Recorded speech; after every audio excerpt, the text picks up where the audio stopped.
Election night in America. The polls closed about an hour ago. I'm Dave Morris here in the Oklahoman's video studio, and here's what we know so far. Donald Trump projected to win Oklahoma.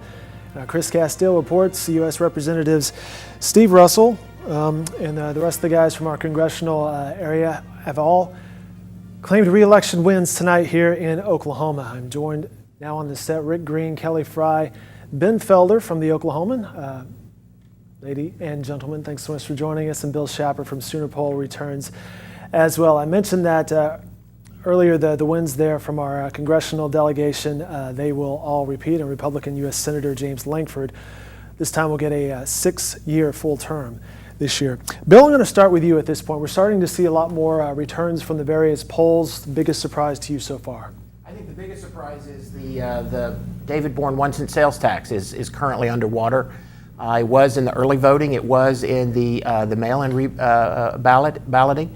I think that many people thought that would pass, and certainly in early polling that we had showed it was. And this is deal in largely because people want teachers to have a pay raise. But you know, when they hear their cities come out and say this really jeopardizes our ability to have a sales tax that funds city services, they become very skeptical. And this is where we begin to see this change, just like we did in 6 years ago. Ben Felder, this is State Question 779, of which he speaks. Was the language confusing to people, perhaps?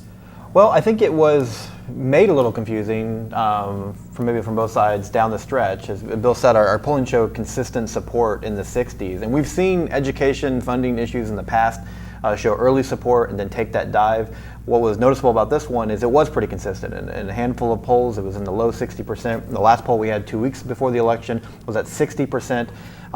But the last 2 weeks, we also saw a really heavy dose of opposition advertising. And a lot of those ads were raising questions about how much money would be going to teachers versus colleges and career techs. That was a story you broke down. In fact, you've had various online chats leading up to tonight's results, but election day today, throughout the day.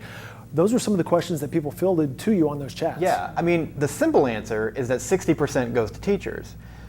Opponents were saying that wasn't quite true, and there was some truth to both sides, but you had to explain it in such a way, well, technically this is true, technically this is true. It still kind of is confusing for voters. You know, I spent most of the day talking with voters, and a few that I talked to that brought up this question said that they went in and they just didn't really understand the issue and were going to vote no, said they were all for increased education funding and higher teacher salaries, but at the end of the day, just didn't know really what to believe on this. So if this one does go down, it looks like the opposition, whether it's coming in the forms of city leaders, lots of municipalities that came out against it, or just the plethora of ads we saw in the final weeks, maybe had done the trick. I think it also sends a message back to the legislature that people expect them to do something. Yeah.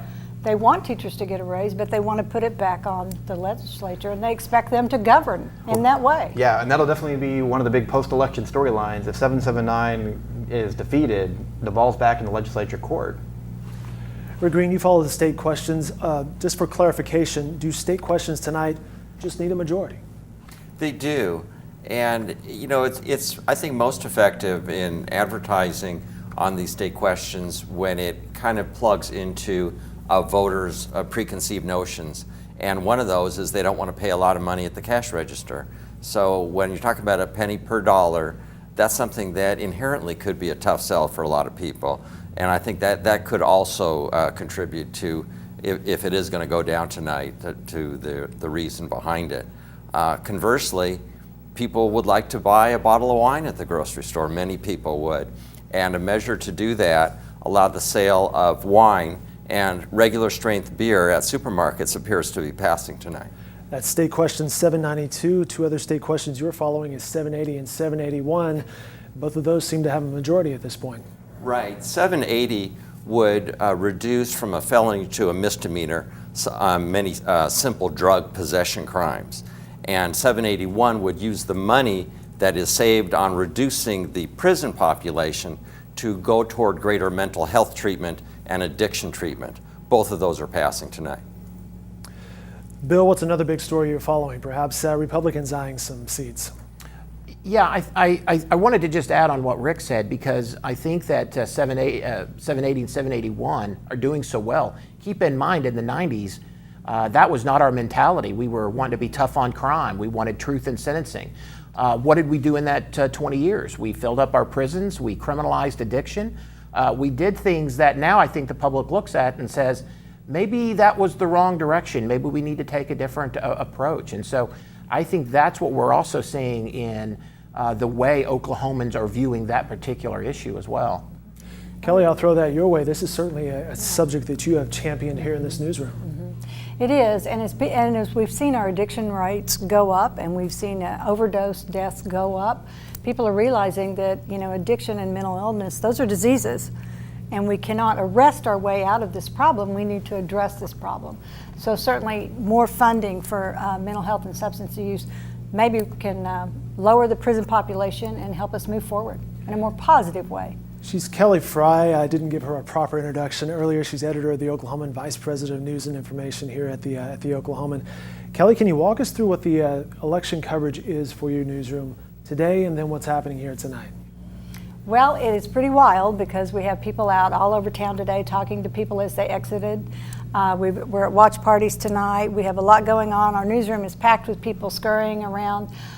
We're trying to make our deadlines because we want to make sure you get your paper on time in the morning. We've had a little struggle with that lately. Deadlines have changed recently, right? They have. They're a little bit earlier for us, but we have a whole suite of products that we're still offering our customers. So we have the digital replica, and so if you want to log on in the morning, you will see all the latest results of everything and our continuing coverage, because we'll be here well into the night to tell the continuing story of it. Tonight online at newsok.com you can find complete results as they are coming in. There are interactive maps you can click on. Our very talented photography staff was out throughout today. They're at the watch parties tonight, so you can see very interesting photo galleries. We mentioned Ben Felder earlier. He was at some of the various polls, but you also spoke with some voters on the south side in the Hispanic community. What were you hearing from them? Yeah, well, there's a growing Hispanic community on the south side, and one of the things I was interested in, just kind of get a pulse and a sense for what that community, was thinking this election. Turnout amongst Latino voters nationally, is lower than the national average. It's particularly low here in Oklahoma. There's a variety of reasons for that. A good chunk of Hispanic residents are under the age of 18, so not at voting age yet. You do have a situation where some are undocumented residents, so not eligible to vote.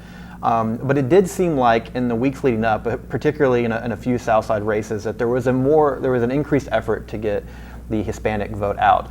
And in Hispanic issues, immigration kind of became a key talking point in some of these races.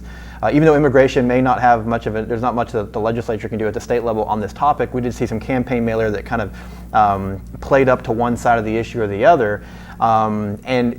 In talking with some of the candidates and some of the voters, they said, maybe those were tactics that could have worked in the past, but maybe the demographic was shifting in such where, the message from candidates had to change a bit. But we're definitely seeing an increase in Hispanic voters in South Oklahoma City. We're also seeing a growth in Hispanic residents in Northwest Oklahoma City. And the reality is that this is going to become a factor in Oklahoma politics, and maybe not one that we see a sizable factor today, but in the years to come. And I think one of the main storylines nationally, after when all this said is done, is going to be the Latino vote, which has been growing nationally, and the part it's going to play in some key states when it comes to the presidential race.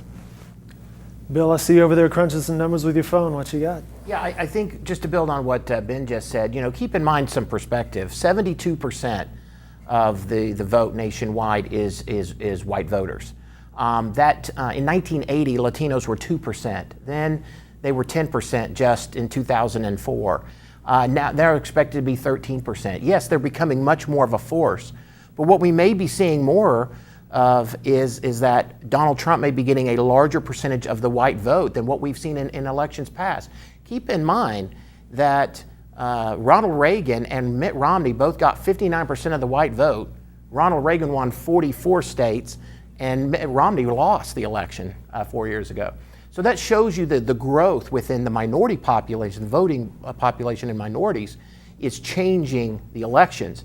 Now, will the Hispanic vote be larger than 13%? That remains to be seen, but still keep in mind that if that white vote can stay at 72, even grow a point because he's bringing out more blue-collar white voters, that's where Donald Trump can do well. Kelly, I'll give you the last question here. What are you looking forward to tonight, and what would surprise you out of tonight of all the results? I'm really just trying to make deadline, Dave.